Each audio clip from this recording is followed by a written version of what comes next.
बिस्मिल्लाहिर्रहमानिर्रहीम। आज हम क्लास 10 बायोलॉजी के यूनिट 1 गैसियस एक्सचेंज में टॉपिक लंग्स के बारे में पढ़ेंगे। लंग्स जो है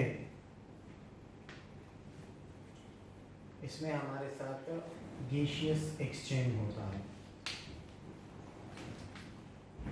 इसमें गैसियस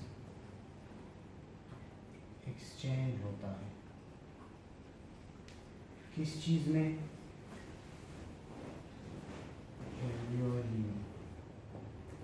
ठीक है।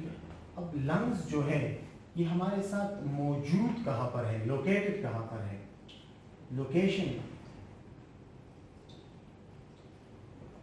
तो ये हमारे साथ चेस्ट कैविटी में मौजूद है।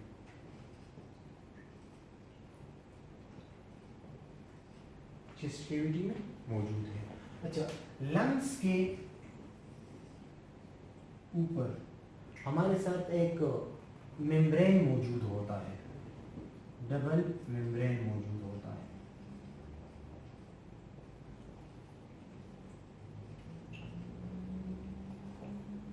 डबल मेम्ब्रेन मौजूद होता है। इस मेम्ब्रेन को हम कहते हैं प्लूरा। इस मेम्ब्रेन को हम क्या कहते हैं? प्लूरा कहते हैं। ये लंग्स है हमारे साथ।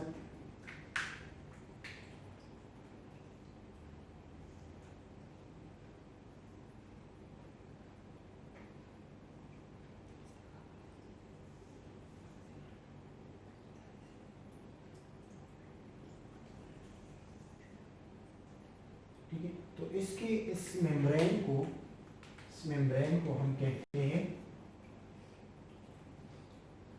फ्लूरा। मेम्ब्रेन को हम फ्लूरा कहते हैं। चूंकि ये डबल मेम्ब्रेन है, तो इस मेम्ब्रेन की बीच में हमारे साथ एक फ्लूइड मौजूद होता है। इस डबल मेम्ब्रेन के दरमियान हमारे साथ एक फ्लूइड मौजूद होता है। इस फ्लूइड को हम कहते हैं प्लूरा फ्लूइड।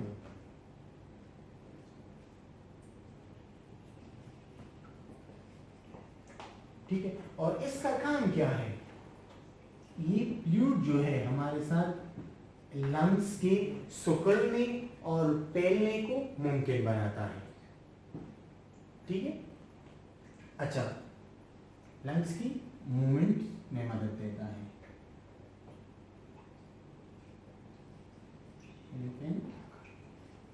Lungs movement.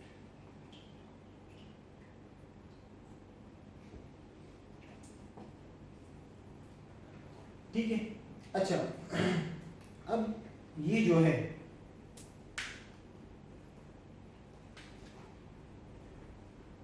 मौजूद कहाँ है? चेस्ट कैविटी में।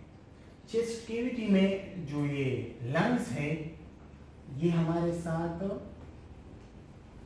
इसके वेंट्रल साइड में, लंग्स की वेंट्रल साइड में हमारे साथ स्टर्नम मौजूद होता है।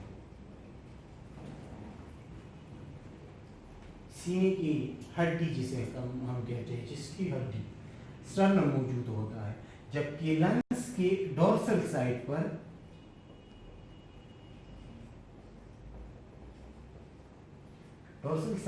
हमारे साथ वर्टिब्रल कॉलम मौजूद होता है।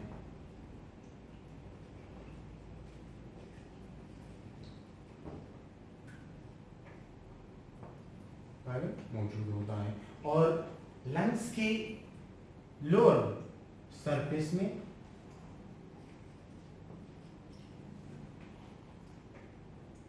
डाउन द लंग्स या लोअर सरफेस पर हमारे साथ डायफ्राम मौजूद होता है।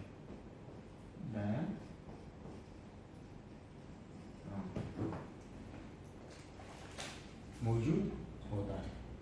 ठीक है, ये हो गए लंग्स जो है कहाँ पर मौजूद है? चेस्ट कैविटी में मौजूद है। ये इसका काम गैसियस एक्सचेंज करना है। गैसियस एक्सचेंज कहाँ पर होता है? एल्वियोली में होता है। अच्छा, फिर हमने बात की है कि लंग्स के इर्द गिर्द हमारे साथ एक जेली मौजूद होती है जो डबल मेम्ब्रेन से बनी है, दूरी जेली होती है, उसका नाम है हमारे साथ, उस जेली को हम प्लूरा कहते हैं। उस प्लूरा में हमारे साथ फ्लूइड मौजूद होता है, उस फ्लूइड को हम कहते हैं प्लूरा फ्लूइड। ठीक है, फिर ये फ्लूइड जो है ये लंग्स के सिकुड़ने और फैलने में मदद देती है। ठीक है, फिर हमने बात की कि हमारे साथ इसके आगे जो है क्या मौजूद है, स्टर्नम मौजूद है, और इसके पीछे जो है हमारे साथ वर्टेब्रल कॉलम मौजूद है, जबकि इसके नीचे हमारे साथ डायफ्राम मौजूद है। ठीक है, अब जो है अब हम पढ़ेंगे इसके बाद mechanism of breathing.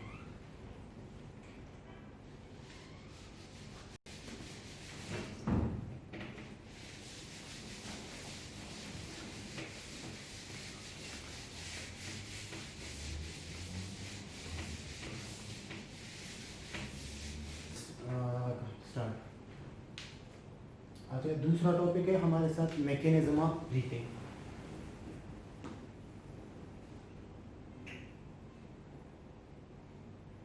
Mechanism of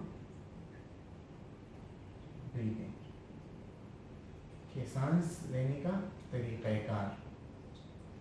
अच्छा, सांस लेने का तरीकाकार जो है ये बेसिकली 2 स्टेप्स में होता है, 2 स्टेप्स में होता है।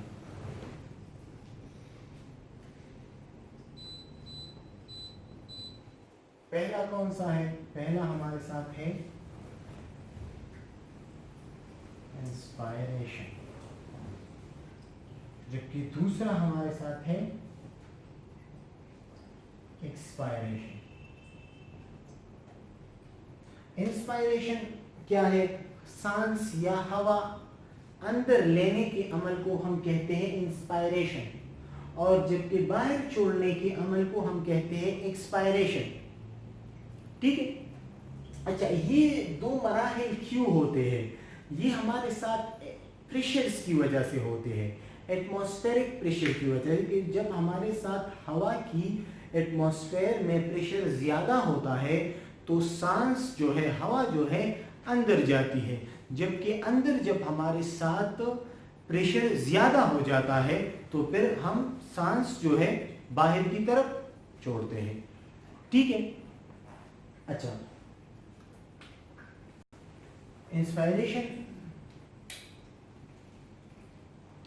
इंस्पायरेशन जो है एंटर द एयर, इसमें सांस को या हवा को अंदर लेते हैं, और यहां पर सांस को या हवा को एक्सपेल या आउट करते हैं, या आउट करते हैं, बाहर करते हैं।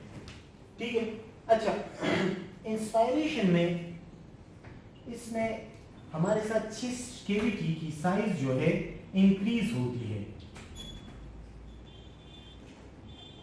चेस्ट कैविटी की साइज जो है वो इंक्रीज होती है। ठीक है, किस वजह से इंक्रीज होती है? 2 चीजों की वजह से इंक्रीज होती है। एक होता है डायफ्राम की वजह से,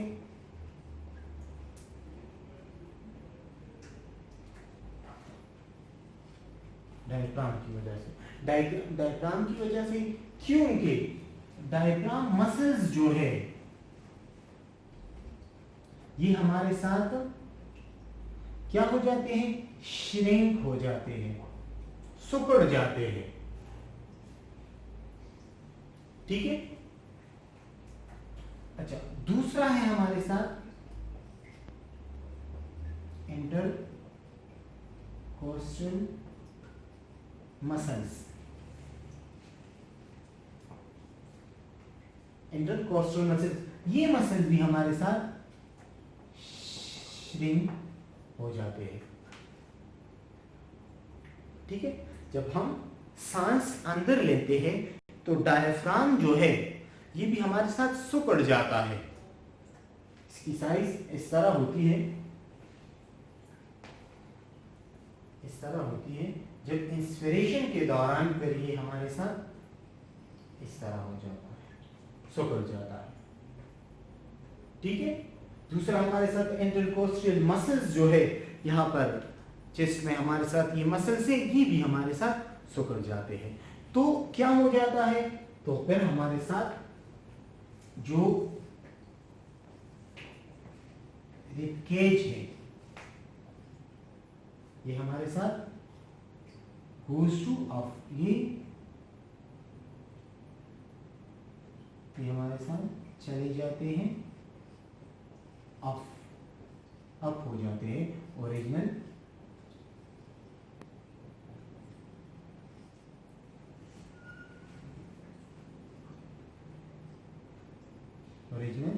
फॉर्म्स। ठीक है, द ओरिजिनल प्लेस से।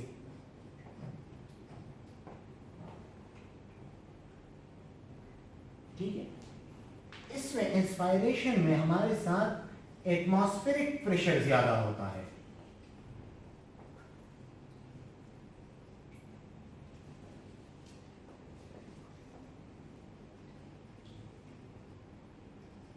हाई होता है, जिसकी वजह से हवा जो है अंदर जाती है, और जब हवा एंटर हो जाती है, ये एंटर हो जाती है, तो फिर हमारे साथ लंग्स की वॉल्यूम या चेस्ट की वॉल्यूम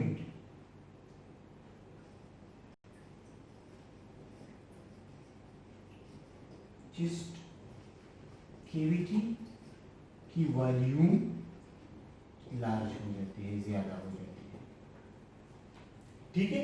और हमारे साथ एयर की प्रेशर जो है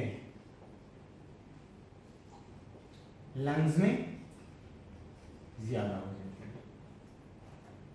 ठीक है। तो इस अमल को हम कहते हैं इंस्पायरेशन। सांस को या हवा को अंदर ले जाने के अमल को हम कहते हैं इंस्पायरेशन। दूसरा है एक्सपायरेशन। इसमें हम एयर को या सांस को, हवा को हम एक्सपेल करते हैं, आउट करते हैं। ठीक है। तो यहां पर हमारे साथ चेस्ट कैविटी की साइज जो है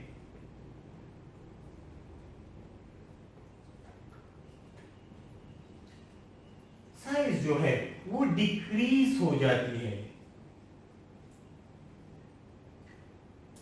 क्यों डिक्रीज हो जाती है? इसलिए डिक्रीज हो जाती है कि जो डायाफ्राम है हमारे साथ,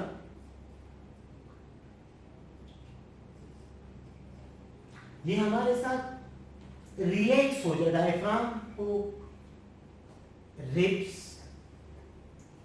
ठीक है, और मसल्स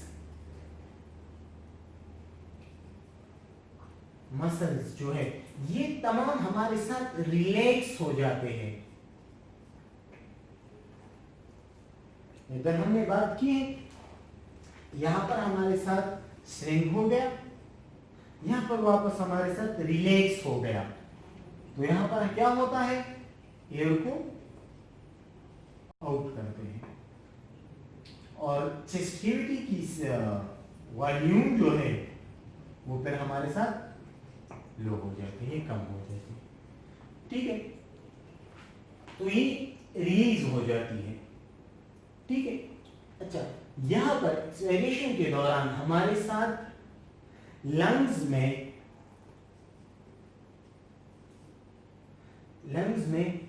एयर प्रेशर जो है वो ज्यादा होता है। तो इस वजह से हम एयर को क्या करते हैं, एक्सपेल करते हैं या आउट करते हैं, बाहर करते हैं। ठीक है। जब बाहर करते हैं तो फिर लंग्स में हमारे साथ प्रेशर कम हो जाता है, प्रेशर लो हो जाता है, और वॉल्यूम भी, चेस्ट वॉल्यूम भी हमारे साथ लो हो जाता है, कम हो जाता है। ठीक है। और इसमें हमारे साथ एटमॉस्फेरिक प्रेशर फिर बाहर ज्यादा हो जाता है, क्योंकि फिर हम दोबारा सांस लेते हैं, इंस्पायरेशन का अमल करते हैं, क्योंकि बाहर हमारे साथ एटमॉस्फेरिक प्रेशर ज्यादा है, तो प्रेशर की वजह से हम सांस अंदर ले लेते हैं, तो फिर हमारे साथ अंदर प्रेशर ज्यादा हो जाता है, तो फिर उसको हम दोबारा फिर एनवायरनमेंट में रिलीज करते हैं। इस तरह ये अमल जारी रहता है, और ये है हमारे साथ मैकेनिज्म ऑफ ब्रीथिंग, तरीक़ाकार है सांस लेने। ठीक है, अब इसके बाद है हमारे साथ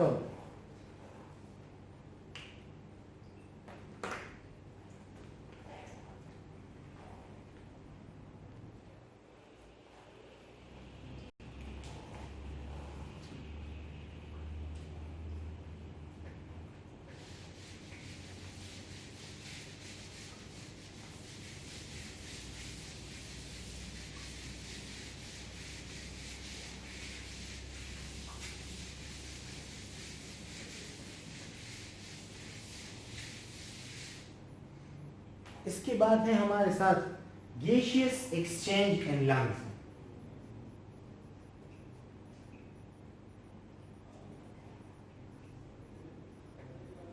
gaseous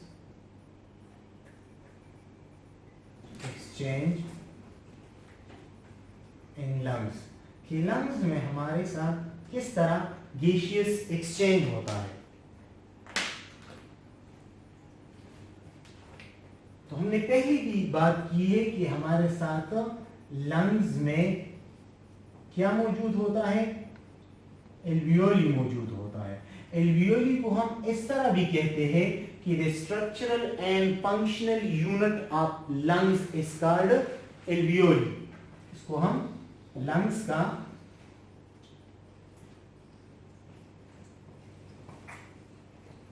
structural and functional unit भी कहते हैं।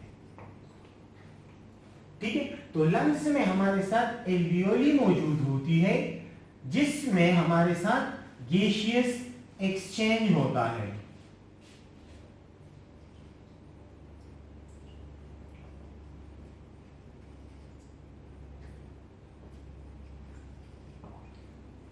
ठीक है, किस तरह गैसियस एक्सचेंज होता है, हमने पहले भी बात की थी कि जो हम सांस लेते हैं तो मुंह या नाक से लेकर एल्वियोली तक ये हमारे साथ रास्ता है हवा का, एयर पैसेज वे जिसे हम कहते हैं। ठीक है, फिर एल्वियोली में बेसिक फंक्शंस होता है। जब हम ये एल्वियोली है,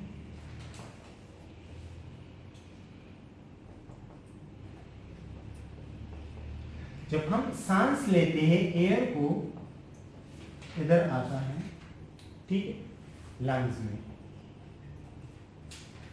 तो हमारे साथ ऑक्सीजन की मिकदार यहां पर ज्यादा होती है,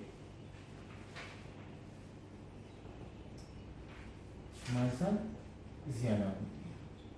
जबकि यहां पर हमारे साथ एल्वियोली में हमारे साथ ब्लड कैपिलरीज भी मौजूद है।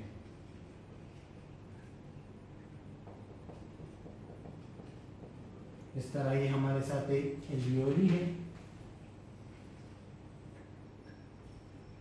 ठीक है, तो ये हमारे साथ कैपिलरीज है, इसके इर्द गिर्द एक जाल बना लेता है, एक नेटवर्क बना लेता है। ये हमारे साथ कैपिलरीज है। एक आर्टरी कैपिलरीज है,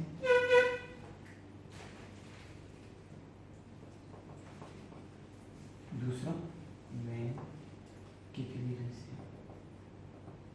यानी तो यहाँ पर हमारे साथ जब हम सांस लेते हैं तो लंग सरफेस पर तो हमारे साथ यहाँ पर आ गया ऑक्सीजन, जिसकी कंसंट्रेशन हमारे साथ ज्यादा है, जबकि ब्लड में हमारे साथ कार्बन डाइऑक्साइड की मिकदार ज्यादा है, क्योंकि वहां पर रेस्पिरेशन होता है। तो रेस्पिरेशन की वजह से कार्बन डाइऑक्साइड रिलीज होता है, तो ब्लड में हमारे साथ कार्बन डाइऑक्साइड की मिकदार ज्यादा होती है। आप लोगों को नाइन्थ में भी हमने बताया था कि कैपिलरीज जो है ये इंतहाई स्मॉलेस्ट वेन्स होते हैं। तो इसमें आरबीसी जो है बैक वक्त एक आरबीसी गुजरता है एल्वियोली में, सॉरी एल्वियोली में नहीं, कैपिलरीज में। ठीक है, तो यहां पर आरबीसी के साथ कार्बन डाइऑक्साइड की मकदार ज्यादा है। यहां पर कार्बन डाइऑक्साइड की कंसंट्रेशन जो है वो ज्यादा है। तो फिर यहां पर हमारे साथ एक अमल होता है डिफ्यूजन का अमल। डिफ्यूजन का अमल होता है, आप लोगों को पता है कि डिफ्यूजन या ऑस्मोसिस किसे कहते हैं? जब मॉलिक्यूल हमारे साथ ज्यादा मकदार वाली जगह से कम मकदार वाली जगह को हरकत करे, इस अमल को हम कहते हैं diffusion. The movement of molecule from high concentration move from high concentration to low concentration is called diffusion. इसको हम कहते हैं डिफ्यूजन।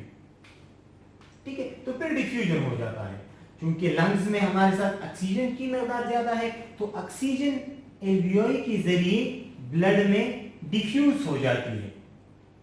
बाहर लंग्स में इसकी कंसंट्रेशन ज्यादा है, तो इस वजह से डिफ्यूजन का अमल होता है, तो ऑक्सीजन जो है ब्लड में आ जाता है। और ब्लड में चूंकि कार्बन डाइऑक्साइड की मकदार ज्यादा है, तो ये एल्वियोली के जरिए लंग्स में चला जाता है। ठीक है, फिर हम इसे एयर पैसेज वे के जरिए एनवायरनमेंट में रिलीज करते हैं, और ऑक्सीजन जो है यहाँ पर आर्टरीज के जरिए, कैपिलरीज के जरिए ऑक्सीजनेटेड